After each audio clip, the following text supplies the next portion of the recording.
છે કે જે લેન્થેનોઇડ્સ છે એની રાસાયણિક પ્રતિક્રિયાત્મકતાની ચર્ચા કરો. ઇઝી છે. તો પહેલાં થોડી થિયરી લખવાની કે સામાન્ય રીતે જે લેન્થેનોઇડ શ્રેણીના જે પ્રારંભના તત્વો, મતલબ કે જે શરૂઆતના જે તત્વો હશે એ જે લાઇનના લેન્થેનોઇડમાં, બરાબર, એમની જે રાસાયણિક વર્તણૂક છે, મતલબ કે એમની જે કામ કરવાની મતલબ કે વર્તણૂક એ કેવું કામ કરે છે એ કેલ્શિયમની જેવું હોય છે. કેલ્શિયમની જેવા વધારે પ્રતિક્રિયાત્મક હોય છે, વધારે કામ કરે છે. પણ જેમ જેમ પરમાણુ ક્રમાંક એટલે કે ઝેડ વધશે એમ એલ્યુમિનિયમની જેમ ઓછા થતા જશે, ઓછા પ્રતિક્રિયાત્મક થતા જશે, ઓછું કામ કરતા જશે એલ્યુમિનિયમની જેમ. ઓકે, હવે લેન્થેનોઇડના ઇલેક્ટ્રોડ પોટેન્શિયલ લખવાના. તો ઇલેક્ટ્રોડ પોટેન્શિયલ એટલે કે લેન્થેનોઇડને LN કહેવાય. ઓકે, એમાં 3+ છે, બરાબર. એમાં હું 3 મારે જવા દેવા, તો 3 ઇલેક્ટ્રોન હું માઇનસ કરીશ, 3 નીકળી જશે તો રહેશે શું? ખાલી LN એકલું લેન્થેનોઇડ.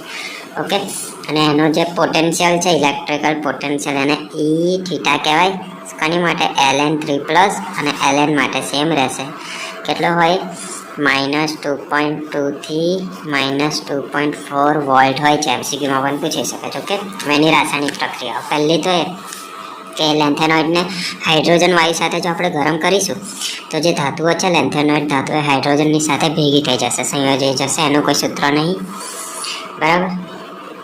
બીજું એ છે કે જો લેન્થેનોઇડને જો આપણે કાર્બન સાથે ગરમ કરીશું તો કાર્બાઇડ સંયોજન બને. તો એનું પહેલાં તો લેન્થેનોઇડ એટલે કે એને શાની જોડે ગરમ કરવાનું છે? કાર્બન જોડે ગરમ કરવાનું, એટલે આવું બતાવી દેવાનું. તો શું મળશે? કાર્બાઇડ સંયોજન. અલગ અલગ કાર્બાઇડ સંયોજનો મળશે, જેમ કે Ln3 કાર્બન મળી શકે છે, કાં તો Ln2 કાર્બન 3 મળી શકે છે, કાં તો LnC2, એવું અલગ અલગ મળી શકે છે, બરાબર. યાદ રાખવાનું. હવે જો એની મંદ એસિડ સાથે પ્રક્રિયા કરીશું તો હાઇડ્રોજન વાયુ મુક્ત થશે, મતલબ કે Lnની મંદ એસિડ સાથે પ્રક્રિયા કરીશું તો હાઇડ્રોજન વાયુ એટલે કે H2 મુક્ત થશે, બસ પૂરું. પછી એની હેલોજન સંયોજન એટલે કે X2 કહેવાય, બરાબર. એની સાથે પ્રક્રિયા થશે તો હેલાઇડ સંયોજનો બનશે. હેલાઇડ સંયોજન એટલે કે X3 કહેવાય. હેલોજન X2, હેલાઇડ X3, મતલબ કે Lnની કોની સાથે પ્રક્રિયા થશે? હેલોજન એટલે કે X2 જોડે પ્રક્રિયા થશે તો હેલાઇડ બનશે, મતલબ કે X3 બનશે. LnX3 બનશે. હેલાઇડ સંયોજન એટલે કે LnX3, બે ભેગા થઈ જશે ને Ln પણ X2 ની જગ્યાએ X3 આવી જશે. ઓકે, તો આટલું જ કરવાનું છે. આખો પેજનો જવાબ છે. બેઠા માર્ક્સ લાવવાના છે લેન્થેનોઇડમાં આપણે. ઓકે, એવું છે કે જે લેન્થેનોઇડ છે એના પરમાણુય કદ અને આયનીય કદ વિશે લખવાનું છે ને એનું સંકોચન. આ મોસ્ટ ઇમ્પોર્ટન્ટ છે. લેન્થેનોઇડનું સંકોચન સમજાવો એવું લખ્યું હશે, બરાબર.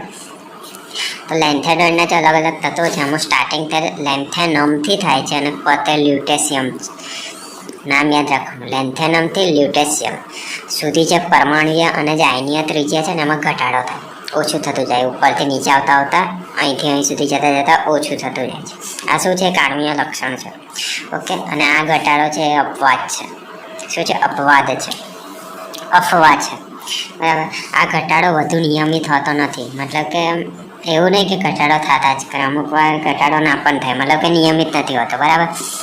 હવે જે પરમાણુય ક્રમાંક છે, મતલબ કે ઝેડ, જો એ વધશે તો એનો જે કદ છે, પરમાણુનું કદ, એ ઓછું થશે. ક્રમાંક વધશે, કદ ઓછું થશે, બરાબર. આ ત્રિજ્યાનું જે અહીંયા આગળ જે સંકોચન થાય છે, મતલબ કે ઘટાડો થાય છે, એને કહેવાય સંકોચન. ઘટાડો થાય છે એનું કારણ એ છે કે એક જ પેટાકોષ, મતલબ કે એક જ ફેમિલી છે, બરાબર. એમાં જે એક ઇલેક્ટ્રોન છે, બરાબર, એની ઉપર બીજા ઇલેક્ટ્રોન વડે અપૂર્ણ શિલ્ડિંગ અસર થાય છે. આખું ઘર છે, એમાં એક ઇલેક્ટ્રોન છે, એની ઉપર આ બીજા ઇલેક્ટ્રોનની શિલ્ડિંગ અસર થાય છે, પણ કેવી? અપૂર્ણ, એટલે કે અડધી જ થાય છે, પૂરેપૂરી નહીં થતી. તો એના કારણે ત્રિજ્યા ઘટે છે, સંકોચન થાય છે, બરાબર. લેન્થેનોઇડ શ્રેણીના પરમાણુઓના કદમાં સંકોચનની અસર લેન્થેનોઇડ સંકોચન તરીકે ઓળખાય છે. તો આ જે આખું જે શ્રેણી છે એમાં ત્રિજ્યામાં ઘટાડો થશે તો કદમાં પણ ઘટાડો થશે, એનું સંકોચન થયું. આ જે અસર છે એને શું કહેવાય છે? લેન્થેનોઇડ સંકોચન કહેવાય છે. શું કહેવાય છે? લેન્થેનોઇડ સંકોચન. આ પૂછે તો આખું લખવાનું, બરાબર. તો આના કારણે શું થશે? તો કે જે બીજી અને ત્રીજી સંક્રાંતિ શ્રેણીના તત્વો છે એ સમાન ત્રિજ્યા, એ બેની સમાન ત્રિજ્યા, બીજી અને ત્રીજી શ્રેણીની સમાન ત્રિજ્યા, સરખી ત્રિજ્યા જે હશે ને એ તૃતીયની ત્રિજ્યા અને બીજીની ત્રિજ્યાઓને સમાન થાય છે.